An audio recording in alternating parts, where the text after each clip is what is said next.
Espaço mais plural de Foz do Iguaçu, Rádio Clube FM e Portal H2 Foz, juntos na cobertura das eleições.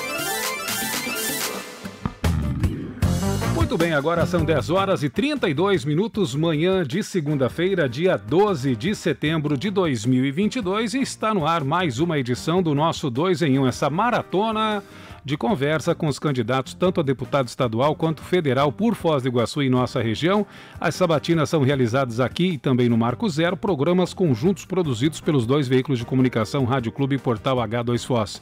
As entrevistas terão sempre meia hora de duração e em nenhuma hipótese o tempo será estendido. A nossa entrevistada de hoje é a candidata a deputada estadual Adriana de Alencar pelo PDT, Partido Democrático Trabalhista. Comigo está nesse dia 12, o senhor Alexandre Palmar, e quase combinamos a camisa de novo. O senhor está com azul claro hoje. Semana passada inteira a gente combinou camisa aqui. Pois é, Moacir, mas hoje eu tomei o cuidado de perguntar para o pessoal da rádio qual era a tua camiseta, a cor da camiseta. E eu falei, não, vou diferente. Não, mas não tem problema a gente imitar as cores também. Bom dia, ouvintes da Rádio Clube, bom dia aos ouvintes aqui do 2 em 1. Estamos aqui já com a nossa candidata a deputada estadual, Adriana de Alencar, pelo PDT. Bom dia, Adriana, tudo bem? Bom dia, Alexandre. Bom dia, pessoal. Esse tempinho gostoso, né, Adriana? Segunda-feira com chuvinha. É. Tudo tranquilo. E, Mo, a gente tava brincando, né, quando o candidato a deputado federal pelo PDT, o Nelton, e ele quase que estreou na nossa maratona aqui que você falou. Sim. Ele veio no dia 12 e a Adriana também veio no dia 12, que é o número do PDT. Exatamente. Sim. Foi estudado, na verdade. Boas coincidências, né? Certo. Adriana, vamos dar início então ao nosso papo aqui? Vamos sim. Contando nossos 30 minutos, e a gente sempre abre a nossa conversa aqui pedindo para que os candidatos, as candidatas se apresentem. Então, quem é a Adriana de Alencar? Bem, eu sou uma profissional da comunicação. Eu sou formada em artes, mas atuo na comunicação há muito tempo. Sou filha de comunicador, de jornalista. Sou de Foz do Iguaçu. Estive por mais de 20 anos morando em Curitiba, vivendo lá. E retornei aí à cidade há 6 anos para ficar perto dos pais, né? Que agora fizeram a passagem, então já nos deixaram aí há um ano e pouquinho, os dois. E acabei me envolvendo aqui. Na verdade, eu vim para cá para ficar perto deles e já começar a atuar aí dentro da política, mas na parte de comunicação, né, no bastidor. Então foram algumas campanhas aí nesse período, tanto para a majoritária quanto para as proporcionais. E junto com isso, uma organização, o começo de uma organização junto com outras mulheres aí, na intenção da gente se envolver um pouco mais na política, né, e não só no bastidor. É muito comum encontrar mulheres na comunicação, em todas as áreas, é uma área onde elas são abundantes, né? E também no bastidor da política, mas na frente a gente entende, sabe, tem números que nos dizem que é muito diferente essa realidade, né? Então, eu acho que a necessidade de participar mais efetivamente, e aí a gente vê na política o caminho, né? O caminho natural para isso. Adriana, você, como você disse, você é da comunicação, é do mundo das artes, da cultura, né?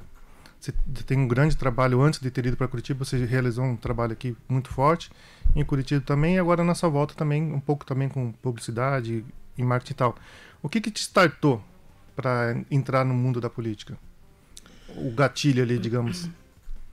Eu acho que o gatilho ele é bem individual, né? Que é a gente encontrar mais significados para a própria vida, né? Então ele é individual mesmo. O que eu faço para significar melhor essa minha participação aí na vida, né? E em algum momento comecei a questionar minha atuação no design, porque eu trabalhei mais de 15 anos ali para a indústria, atuando com marketing dentro de grandes empresas, né? E aí, em algum momento, deixa eu te dizer que isso é bem importante, bem emblemático. Num determinado momento, eu estava dentro da indústria e me disseram que o setor de assistência técnica teria metas para bater.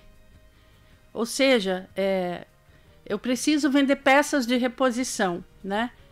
Quer dizer, lógico que eu já vinha com um certo descontentamento, de o que o meu trabalho significava.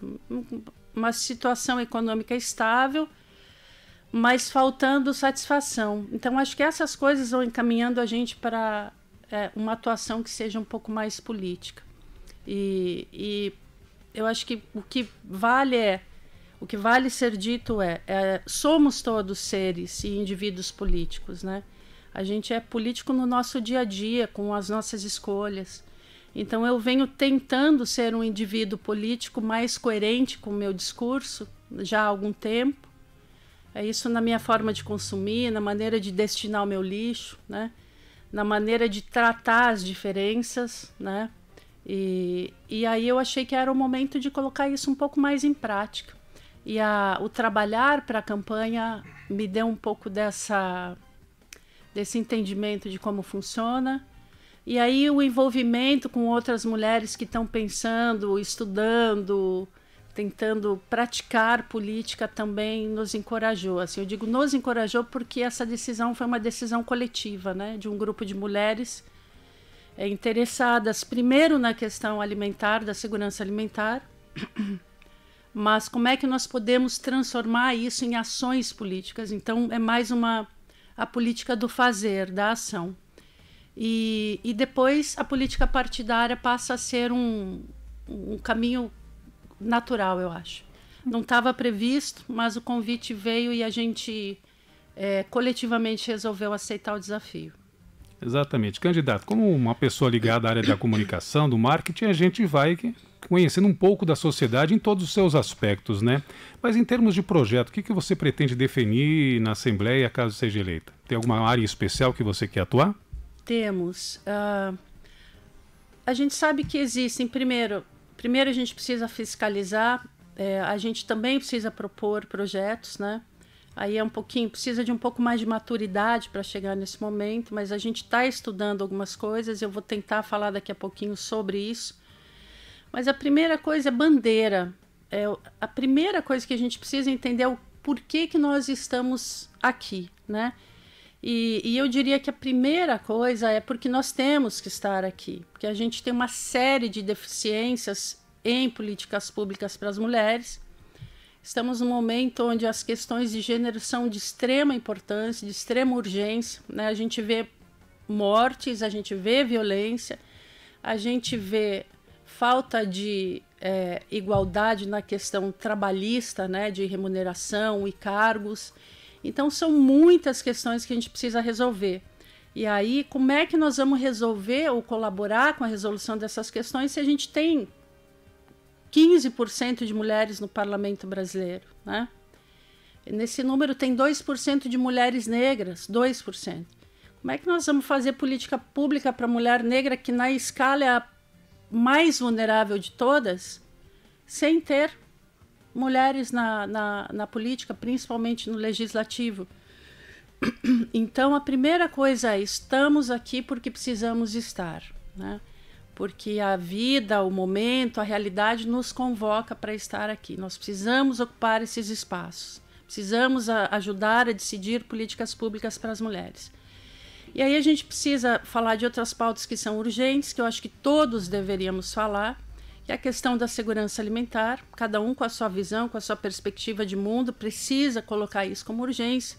Nós que temos o que comer, precisamos falar disso e encontrar soluções. Então, para isso, a gente também quer apresentar algumas soluções possíveis, né? Primeiro, paliativos. O que é paliativo? Nós precisamos ter comida fácil, barata, acessível. Restaurantes populares, né? Dentro das universidades ou próximo também, que são os universitários, porque nós temos uma evasão enorme dos alunos com mais fragilidade socioeconômica por conta da falta de acesso ao alimento, transporte para fazer, ou seja, ele está numa universidade pública, mas não consegue se alimentar, não consegue se transportar, não consegue comprar livro, não consegue deixar de trabalhar, portanto, não consegue estudar, deixa a universidade. Aí temos os armazéns, que nós temos um modelo que já funciona, que é o Armazém da Família. A gente acha que isso tem que estar espalhado, porque além da gente deixar o alimento e outros produtos ali da cesta básica mais acessíveis, nós também podemos criar um outro fluxo comercial dos pequenos agricultores, que hoje vivem basicamente, a agricultura familiar vive de vender para a esfera pública, né? Mas eles também passam dificuldades. A maioria se entende como agro, mas na verdade é pequeno agricultor familiar, né? Tem as dificuldades do pequeno agricultor familiar. Então, eu acho que essas seriam as nossas três propostas pilares, mais paliativas, assim, né? Lógico que depois tem educação alimentar, pensar, educação alimentar é fundamental, né? A gente falar de educação na escola, de nutrição, já para crianças, para merendeiros, para as merendeiras, para as professoras. E aí vamos desdobrando esses assuntos aí, que começam com paliativos, com questões emergenciais, que é resolver a questão da fome. A senhora citou um ponto importante. O Paraná é considerado um estado rico, é um estado produtor do agronegócio, mas tem essa situação de muitas pessoas passando fome no estado do Paraná, e a gente viu principalmente na pandemia que muitas das famílias eram as mulheres que estavam liderando isso. O que a senhora pretende falar com relação à mulher paranaense nesse momento? Olha, a gente coloca a mulher numa dianteira, né, de uma revolução possível. Até porque quem fez isso antes foi a ONU Mulher. Ela estabelece o Dia Internacional da Mulher de 2022 como uma urgência da gente colocar. Ela vê a mulher dessa forma, na dianteira de uma revolução, e nos vê como guardiãs da própria segurança planetária, por assim dizer, né? Porque elas estão à frente da segurança alimentar das suas famílias, mas também assumindo outras frentes que originalmente eram do homem, né? Então elas estão em todas as frentes, porém com uma fragilidade enorme, né? Porque elas estão num por cento da detenção das riquezas do planeta. Então a gente olhar números globais, aí depois tentar fazer um recorte local, nos ajuda a entender que isso se repete em todas as esferas. O Paraná tem 250 mil pessoas em insegurança alimentar. E nós somos o segundo estado com menos insegurança alimentar do Brasil. Então, estamos bem sim, mas ainda temos 250 mil pessoas em condição de insegurança alimentar, né? O que mais que a gente pode dizer? Tem um dado interessante, a gente acho que é o estado que mais... Acho não, tenho certeza. Depois tem São Paulo e Rio Grande do Sul. Nós temos uma produção de orgânicos interessantíssima. Poderia ser uma alavanca econômica importantíssima para o pequeno agricultor, para a agricultura familiar. No entanto, um monte de fatores fazem com que esse alimento seja inacessível, seja consumido por uma elite apenas. E nem nas escolas a gente tem, porque a escola tem uma lei que diz que precisa priorizar o alimento orgânico, a produção orgânica na merenda, mas não consegue comprar porque o produtor não tem para oferecer. E ele não tem para oferecer por quê? Porque a certificação é muito cara, porque ele precisa de assistência técnica que não existe, né? E porque aí o preço unitário fica nas alturas, porque a produção é pequena. Então é sistêmico o problema, né? Mas basicamente a gente precisa de vontade política. E precisa de uma visão de que isso é possível, né? Porque isso acaba ficando dentro de um escopo meio de utopia, assim, né? Adriana, você fez 2 apontamentos aqui, a questão da mulher e a questão da economia. Mas também na sua plataforma e no seu material de campanha, você tem feito uma relação que é de mulheres, novas economias e sustentabilidade. Que reflexão que você faz em torno desse tripé? Certo. É justamente isso. A gente começou a falar ali que a ONU nos coloca essa responsabilidade e muitos setores desses que envolvem as novas economias têm mulheres como protagonistas. Eu vou dar um exemplo regional para ficar um pouquinho mais fácil da gente entender.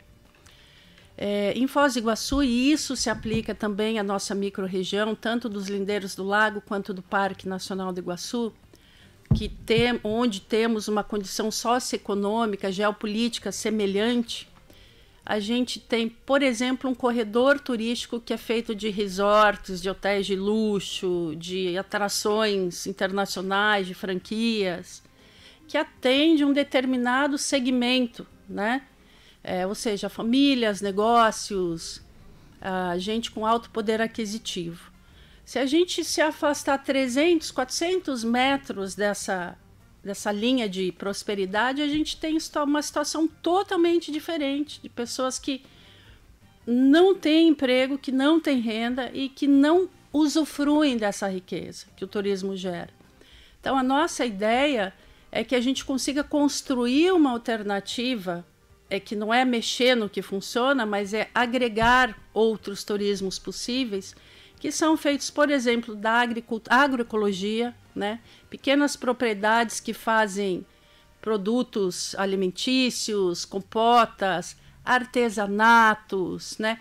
Que fazem a produção orgânica e vendem ali também, né? Dentro de um circuito turismo de agroecologia, um circuito rural agroecológico. A gente entende que aqui falta pouco para a gente dizimar o que tem de proteção verde ali, né, nas chácaras que estão entre a Vancher, a rodovia e o Parque Nacional, mas ali ainda existe uma resistência, né, da agricultura familiar, que permanece ali, mesmo que várias vão sair dali, várias famílias vão sair dali com a passagem da perimetral, né, mas ainda existe ali. E inclusive numa audiência pública que tivemos, inclusive assim, por iniciativa de uma das nossas AMTs, que é uma das mulheres da Ação Trabalhista, nós tivemos uma audiência pública na Câmara sobre Segurança Alimentar, e esta demanda de não é urbanizar, mas de deixar melhor aquela área é da própria associação que representa a agricultura familiar de Foz, né? Então, isso nós ouvimos, é uma coisa que vem assim junto com o que nós pensamos e foi constatada ali na audiência pública sobre segurança alimentar. Ou seja, este modelo é um modelo que traz nele a economia verde, né? A economia circular não, mas a economia verde e a economia criativa, né? Que são modelos novos, sustentáveis, né? E com base nos objetivos de desenvolvimento da Agenda 2030 da ONU, né? Ali nos 5 primeiros objetivos a gente encontra todos os nossos problemas e soluções e emergências. Então a gente tem que trabalhar sempre olhando para isso. Sim. Adriana, agora falando um pouco para além do campo das propostas, né, a gente pode retomar mais adiante, mas falando um pouco sobre a disputa da eleição em si. E também sobre a sua candidatura, né, um pouco mais sobre a sua candidatura. Essa é a primeira eleição que você disputa, né, a primeira vez que você sai candidata. E normalmente os candidatos que entram no mundo da política acabam se lançando candidato a vereador primeiro. Eu acho que meio que você já explicou o porquê de lançar a candidatura a estadual agora, mas eu queria que você falasse como foi a sua preparação, ou como tem sido a sua preparação, essa caminhada como candidata. Certo. Bem, isso é muito recente, né? Eu gostaria até de retomar alguma coisa que ficou faltando das nossas pautas ali, que é muito importante, se eu não falar... Falamos um pouquinho, né, da diversidade, mas depois, se a gente tiver tempo de retomar, vai ser importante. Mas voltando à candidatura, sim, é uma novidade para mim, isso não estava no meu plano, o meu plano é atuar no bastidor, né? Nós tínhamos uma candidata natural aqui que, por uma questão aí burocrática, documental, não conseguiu se desincompatibilizar a tempo, e acabamos entendendo em uma reunião ali com todas as mulheres da MT que seria importante a gente utilizar essa oportunidade para trazer luz para pautas, né? A nossa intenção é uma candidatura coletiva, né, para 2024. A candidatura coletiva é alguma coisa bastante de vanguarda ainda, as pessoas não entendem muito bem, mas ela traz muitas vantagens em relação à transparência, né? E não só a participação mais coletiva mesmo de um mandato, porque é muito comum a gente eleger alguém com o discurso de mandato coletivo, mas que na prática acaba não funcionando. E quando você faz uma candidatura coletiva, você é obrigada a realizar a praticar essa proposta, sim, né? E o que a candidatura coletiva defende em relação ao respeito à diversidade? Olha, tem questões diversas aí, é muito amplo para a gente falar agora, mas a gente tem questões ligadas à liberdade religiosa, que são muito importantes, né? A gente tem questões ligadas à questão racial, que são muito importantes, e as questões de gênero, que são muito importantes. Então, acho que isso daria uma outra conversa, né? Mas é uma prioridade absoluta que a mulher protagonize a luta pelas minorias dentro dos espaços políticos, né? Então, acho que eu convido daí vocês a conhecerem um pouquinho mais as nossas propostas. Aí também já entra um pouquinho da nossa conversa sobre as dobradinhas, que eu sei que se costuma perguntar aqui. Então, a gente explica um pouquinho melhor ali, a gente se respalda também com mais conhecimento, mais propriedade, para falar dessas questões de gênero quando a gente traz as propostas das nossas dobradas, sabe? Certo. Antes da gente entrar nas dobradinhas, queria falar especificamente sobre as candidaturas de Foz do Iguaçu a deputado estadual. A cidade tem 19 candidatas, né, para a Assembleia Legislativa. Como que você analisa esse tabuleiro, essa disputa? Olha, eu acho que sempre a gente tem muito mais opções do que precisaria, né? Isso eu acho que é resultado da forma que a gente constrói, né, a política partidária no Brasil, que eu acho que tende só a confundir o eleitor, sabe? Acho que se podíamos nos unir um pouquinho mais, escolher menos representatividades mais potentes, né? Mas também é uma conversa aí um pouco longa. A gente tende a ser eu tendo a ser um pouco crítica com essa escolha toda. Eu acho que não estamos todas e todos preparados para essas candidaturas, né? É muito complicado e a gente fica disputando voto e confunde o eleitor. Acho que o caminho da democracia ainda é longo para a gente aprimorar. Muito bem, para quem está ligando o rádio agora, estamos conversando com a Adriana de Alencar, ela é candidata a deputada estadual pelo PDT.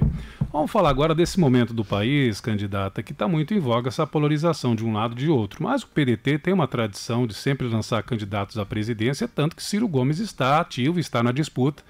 E o que você pensa com relação a essa polarização e principalmente na defesa do Ciro Gomes?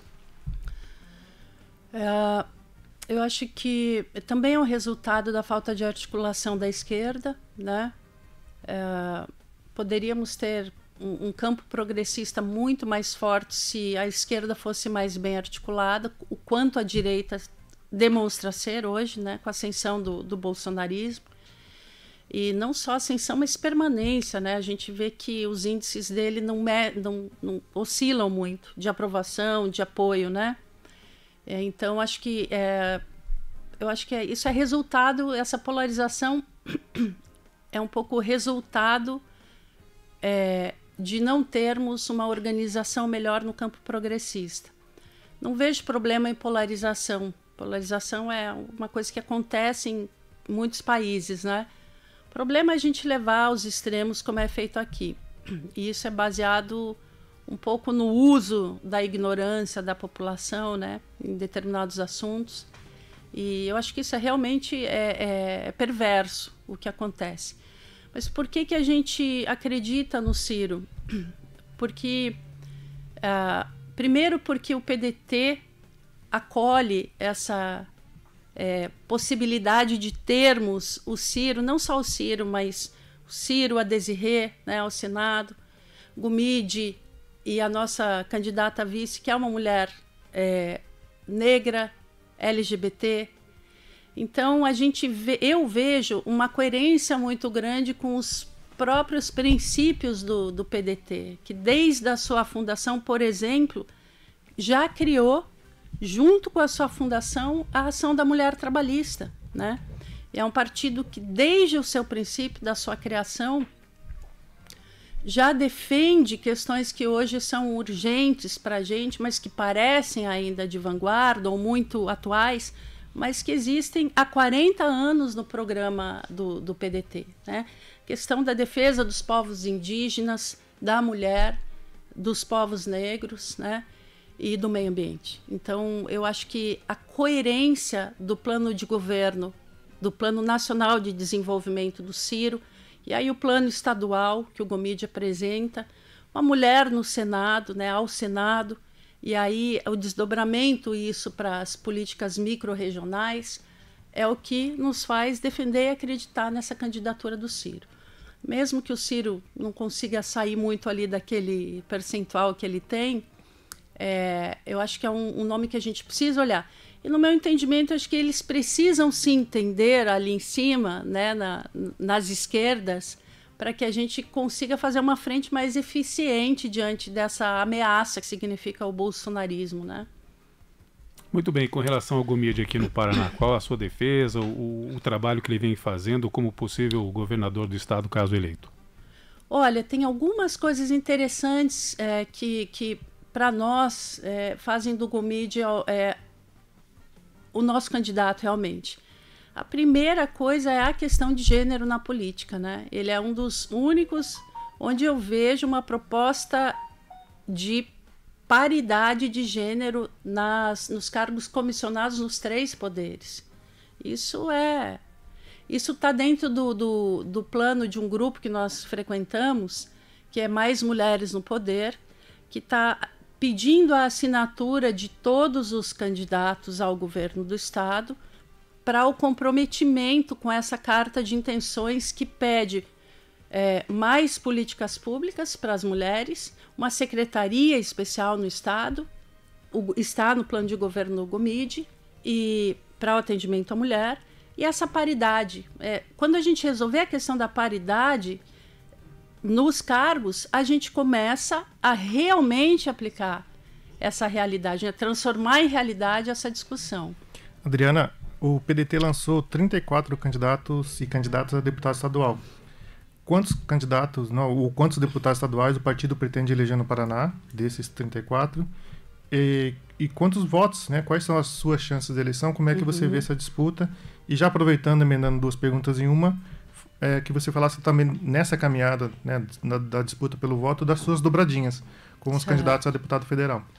Certo. Bem, primeiro acho que nós precisamos falar do Gora, que é o nosso deputado estadual, que está muito alinhado com as nossas aspirações aqui, né?